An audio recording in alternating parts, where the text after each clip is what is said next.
آج حال یہ ہو گیا ہمارے سماج کا کہ ہماری بہن بیٹیاں، ہمارے گھروں کی عورتیں آج بے حیائی کا ایک سیلاب ہے، بے حیائی کا سیلاب ہے۔ آپ ہوٹلوں میں چلے جائیے، نقاب پوش عورتیں نظر آئے گی، دکانوں میں چلے جائیے، وہاں پر آپ نقاب پوش عورتوں کی بھیڑ نظر آئے گی، راستوں پہ سڑکوں پہ آپ چلیے، آپ کو نقاب پوش عورتوں کی بھیڑ نظر آئے گی۔ یہ عورتیں کون ہیں؟ یہ ہمارے آپ کے گھروں کی عورتیں ہیں، مسلمان گھروں کی عورتیں ہیں۔ کیا اسلام یہ آزادی دیتا ہے؟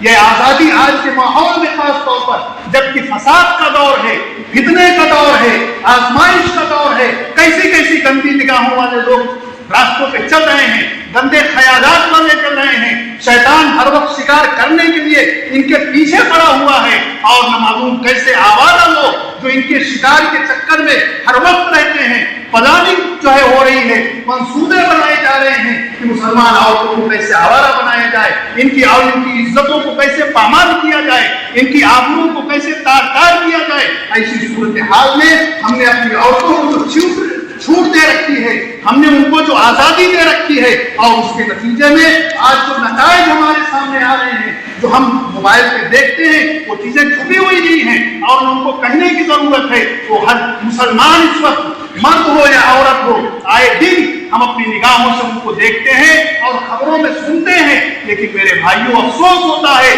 کہ آج ہمارے سروں پر سکون نہیں رہتی، ہمارے دلوں کے اندر درد نہیں پیدا ہوتا، ہمارے اندر بے چینی نہیں پیدا ہوتی، ہم اپنے گھروں کی عورتوں پر کنٹرول نہیں کرتے اور ان کو سمجھاتے نہیں، اور ہم ان کے بارے میں بے چین نہیں ہوتے کہ اگر ہماری بچی کالج کے اندر جا رہی ہے تو اب ہندوستان جام وہاں کیا ہوگا، اگر ہماری بچی بازار کے اندر جا رہی ہے تو وہ کہاں جا رہی ہے، وہ خریداری کرنے جا رہی ہے یا کسی اور غلط جگہ پہ جا رہی ہے، وہ ہوٹلوں میں جاتی ہے کس کے ساتھ جاتی ہے، وہ بازاروں میں جاتی ہے کس کے ساتھ جاتی ہے، کیا ہم نے کبھی اس کی نگرانی کی؟ کبھی ہمارے ذہن کے اندر ایک خیال آیا؟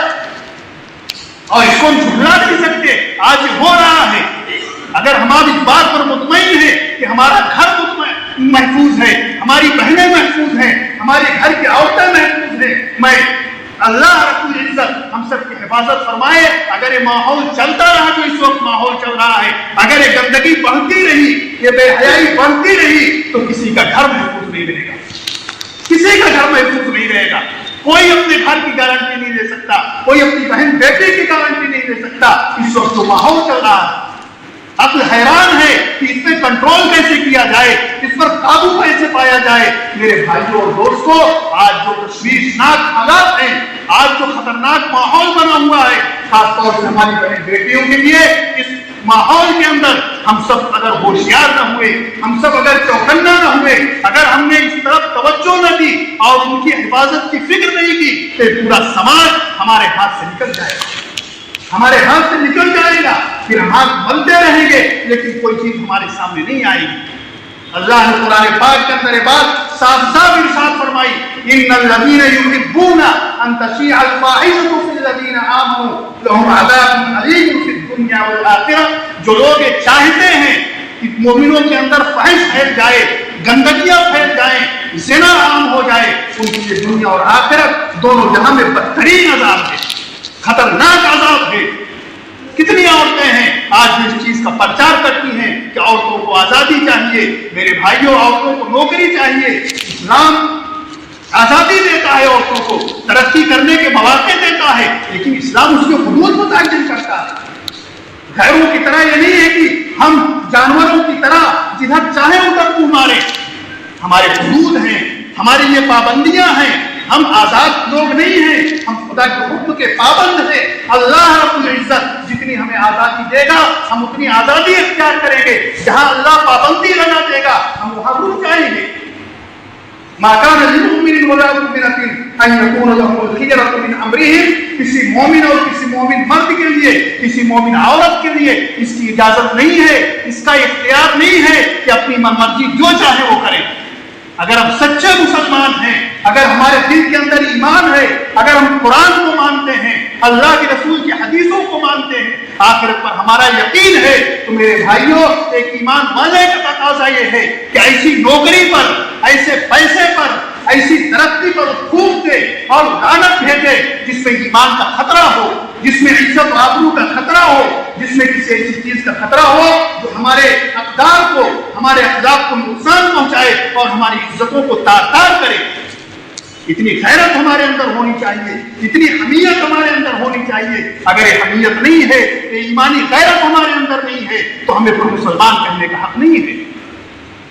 हम जाहिरी चेहरे अपने मुसलमानों वाले बगा लें, दाढ़ियां और टोपियां रख लें, लेकिन अगर ईमान गैरत ईमानी से खाली, दिल गैरत ईमानी से खाली है, दिल हमीयत ईमानी से खाली है, तो फिर आप समझिए कि हमारे साथ कुछ भी हो सकता है। मेरे भाइयों, हम जागें और अपने समाज को जगाएं, अपनी बहन बेटियों को देखें, उनकी निगरानी करें, लोगों के अंदर एहसास पैदा करें, अपनी बहन बेटियों के अंदर एहसास पैदा करें, घरों के अंदर तालीम का निज़ाम बनाएं कि उनको कुरान के तर्जुमे पढ़ करके सुनाए जाए, आखिरत की बातें सुनाई जाए, खुदा का डर पढ़ करके सुनाया जाए। इस्लाम पर्दे के क्या अहकाम मुतय्यन करता है, इस्लाम के अंदर शर्म और हया क्या चीज है और हमारी अक्स पूंजी क्या चीज है, आज हमें उसे बताने की जरूरत है। आज अफसोस ये है कि नजरिए का फर्क है। एक ईमान वाला जितना आज जना को बुरा समझता है, दूसरी जगहों पर उसको बुरा समझा ही नहीं जाता।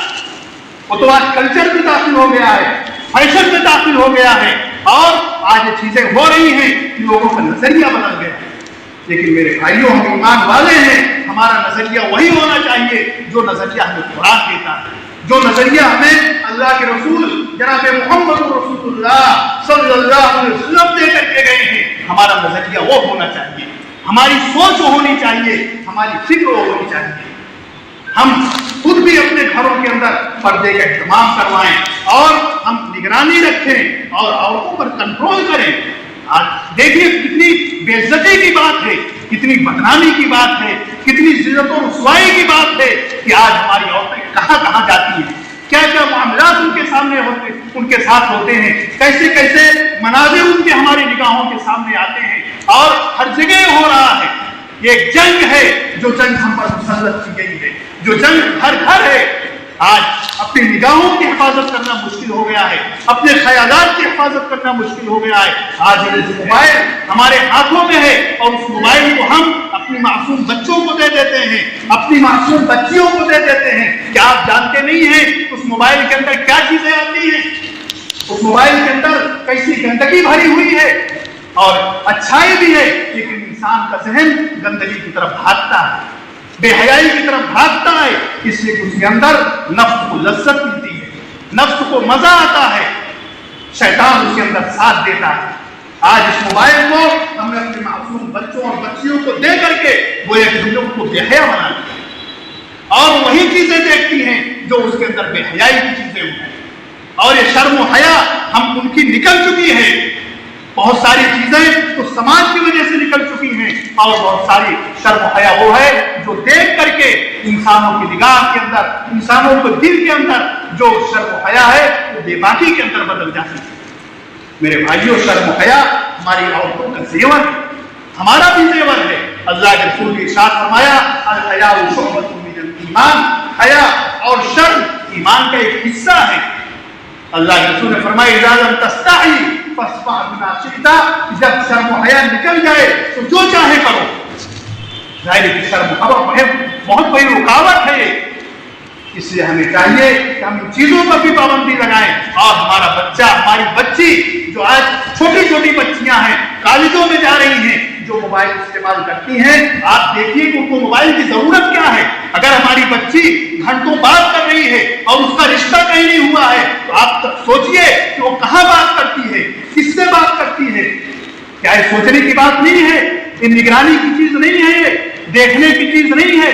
और यही जब हम नहीं देखते तो जाकर के आगे फिर इसका जो भयानक नतीजा हमारे सामने आता है, फिर हम सर पकड़ करके रोते हैं, फिर कुछ समझ में नहीं आता है। इससे मेरे भाइयों, ये पहलू जो है, आज जो बेहयाई का सैलाब है, जो ये गलत कामों का जो एक सैलाब आया हुआ है, हम इस तरफ तवज्जो दें और इसको संजीदगी के साथ लें और इस पर गौर करें और सोचें कि हम इस पर किस तरह से कंट्रोल कर सकते हैं। और सबसे बेहतरीन तरीका यह है कि हम सब अपने अपने घरों के अंदर रह करके अपने घरों के अंदर कंट्रोल करें, अपने पड़ोसियों, अपने रिश्तेदारों को ये सबक पढ़ाएं और उनको होशियार और चौकन्ना करें। अल्लाह रब्बुल इज्जत हमें इन बातों पर अमल करने की तौफीक अता फरमाए। व आखिर दावाना अल्हम्दुलिल्लाह।